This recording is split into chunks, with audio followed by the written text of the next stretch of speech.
Hey hey hey!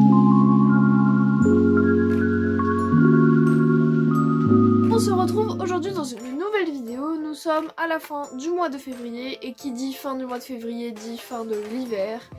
Et qui dit fin de l'hiver dit nouvelle pâle saisonnière. Comme d'habitude, la pâle n'englobe que 2 mois. Pourquoi? Parce qu'après il y a le mois de la fantaisie et que le mois de la fantaisie je fais une pile à part entière. Alors cette année on va pas se mentir, pendant le mois de la fantaisie je vais avoir 3 ou 4 épreuves. Donc en fait je vais plus passer mon temps à réviser qu'à lire. Mais je vais tenter coûte que coûte de lire parce que vraiment ça fait super longtemps que j'ai pas lu et ça me manque.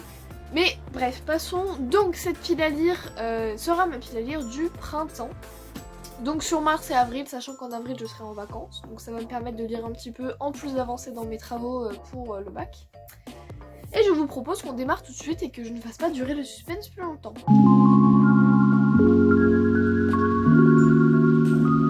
Dans un premier temps, j'ai prévu de lire plusieurs classiques, alors du Molière comme d'habitude.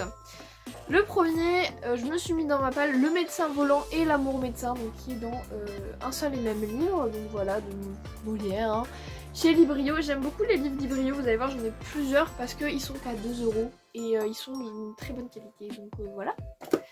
Ensuite, Le malade imaginaire, cette fois-ci chez Nathan. Genre, c'est un format un peu particulier, regardez, par rapport à un livre classique. C'est très bizarre.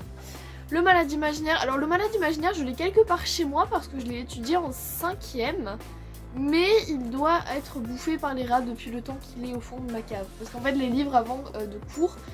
Alors, c'était pas des livres du type Le rouge et le noir et tout ça. Donc, je trouvais pas ça hyper intéressant. Donc, je les mettais à la cave.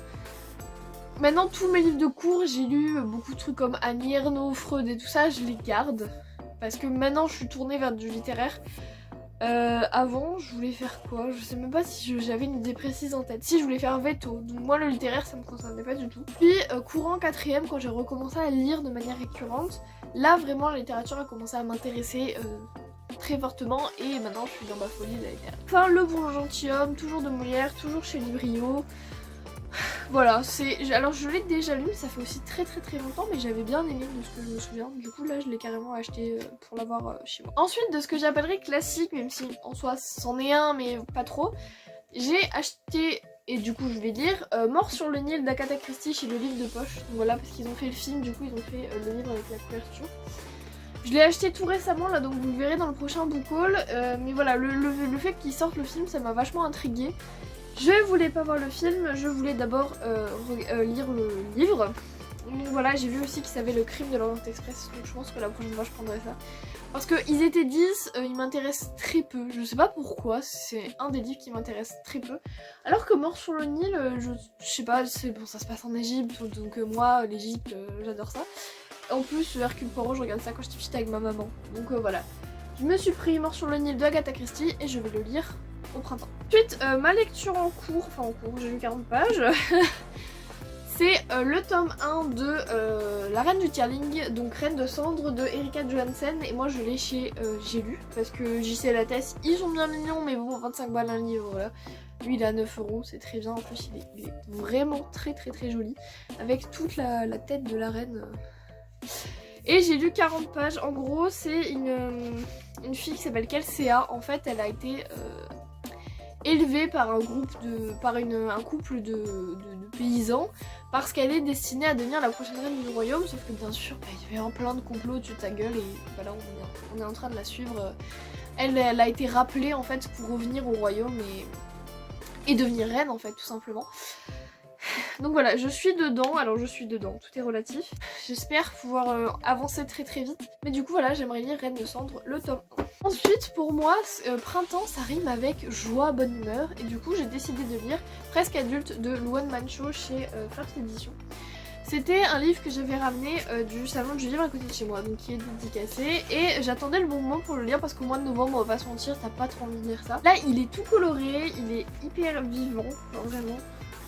C'est super vivant à l'intérieur, des petits dessins, c'est tout en jaune, j'adore le jaune en ce moment, je trouve que c'est une couleur super fraîche. Du coup voilà, j'ai décidé de lire le livre de Luan Mancho, donc le guide de survie pour avoir confiance en soi, s'inspirer et kiffer au mois d'avril. Alors ce sera pas un livre, je pense que je lirai d'une traite, ce sera plutôt un livre de chevet, je lis une à 2-3 pages tous les soirs.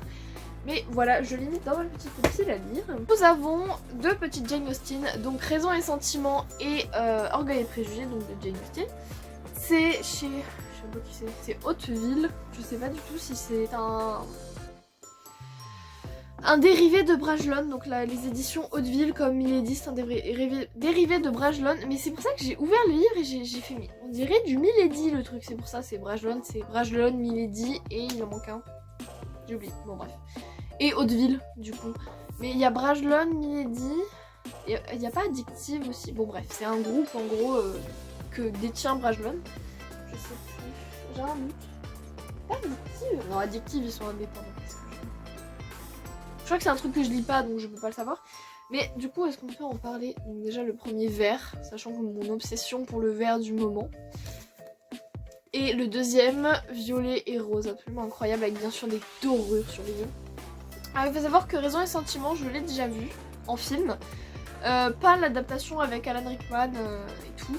J'ai vu l'adaptation de la BBC qui apparemment est plus fidèle au roman que l'autre. Donc eh ben, je pourrais retrouver plein de trucs du roman, enfin du film dans le roman. Et voilà, je les ai mis dans ma palle parce que bah, je devais les lire pendant les vacances et je n'ai même pas songé donc je les ai pas lus. Mais du coup voilà. Si un livre que j'avais eu au salon du livre à côté de chez moi, donc c'est L'As de cœur de Morgane Moncomble chez Hugo Roman. Et du coup je me le suis fait dédicacer. Voilà, donc je l'ai acheté là-bas. C'est en gros un truc autour du poker, une romance autour du poker. Tout le monde chante ses louanges sur les réseaux sociaux, donc je me suis dit que j'allais me jeter dedans. J'avais kiffé Viens on s'aime de Morgane Moncomble, donc la même autrice. Il est juste ici. Il est dédicacé aussi, et moi je te suis. Je l'ai toujours pas acheté, mais je suis un peu froide à l'idée de revoir les personnages, voir comment ils ont évolué. Genre ça fait toujours peur de revoir ces petits personnages chouchous. Mais bon bref, L'As de cœur de Morgane Moncomble qui est dans la pile à lire. Oui, parce que le printemps c'est aussi l'occasion de lire de la romance. En plus je vais avoir le plein de fantaisie là au mois de mai, donc on lit un peu de romance. Un achat tout récent aussi, Le Port des Ténèbres de Sherlock Lupin et moi. Non, qu'est-ce que je raconte? N'importe quoi. Sherlock Lupin et moi, le tome 11, Le Pont des Ténèbres de P.D. Bacalario et Alessandro Gatti chez Albin Michel. Ils ont changé d'illustrateur, mais je les trouve toujours aussi mimes, ou d'illustration en général. Mais je les trouve... Ouais, avant c'était un homme, maintenant c'est une femme. Voilà. Peut-être pour ça que ça a changé, c'est pas la même personne. Toujours ces petits détails très old school du 19e, enfin voilà. Si je dis pas de conneries, c'est bientôt la fin de la saga, je crois qu'il y a que 12 tomes en fait sortis en Italie et que après la saga va s'arrêter là. Et voilà quoi, enfin, je suis très triste de voir que ma saga de cœur, que vraiment je suis depuis des années va s'arrêter. Et ça me donnerait l'occasion de les relire, je vous en avais parlé il y a pas très longtemps. Ça fait très longtemps que j'ai commencé cette saga et je me souviens pas de tous les détails du tome 1. Je me souviens même plus à quoi ressemble le meurtre. Alors peut-être qu'en relisant ça va me revenir et du coup ça va gâcher ma lecture. Mais je pense qu'il y a moyen que je me refasse la saga en totalité. Parce que tellement d'années en fait ont séparé chacun des tomes.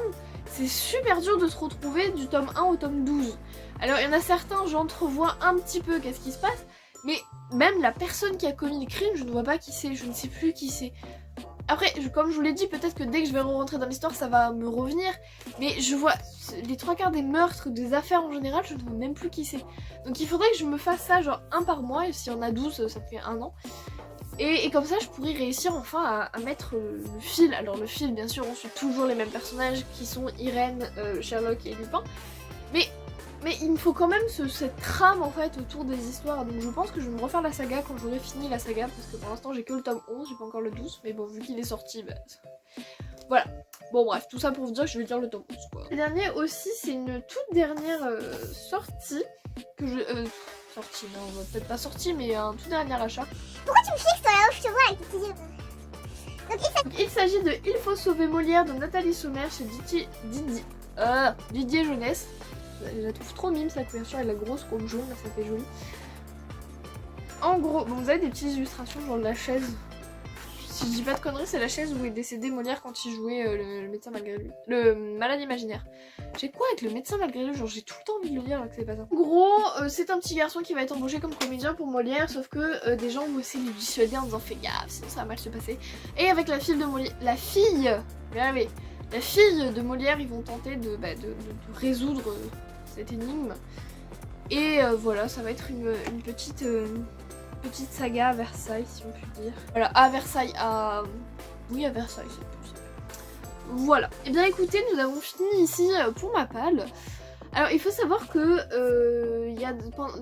Oula dans 2 semaines j'aurais dû avoir mes épreuves de spécialité, donc HLP et LLCE pour ma part. Mais du coup ça a été reporté au mois de mai, c'est pour ça qu'au mois de mai je vous ai dit que ça allait être un petit peu compliqué de lire parce que j'ai toutes mes épreuves de spé. Mais bon, et il vaut mieux parce que très sincèrement on était très peu près et c'est vraiment cool qu'ils nous aient aménagé parce qu'on serait mort. J'étais décédée. Mercredi prochain j'ai ma certification anglais en écrit, enfin l'écrit de ma certification d'anglais.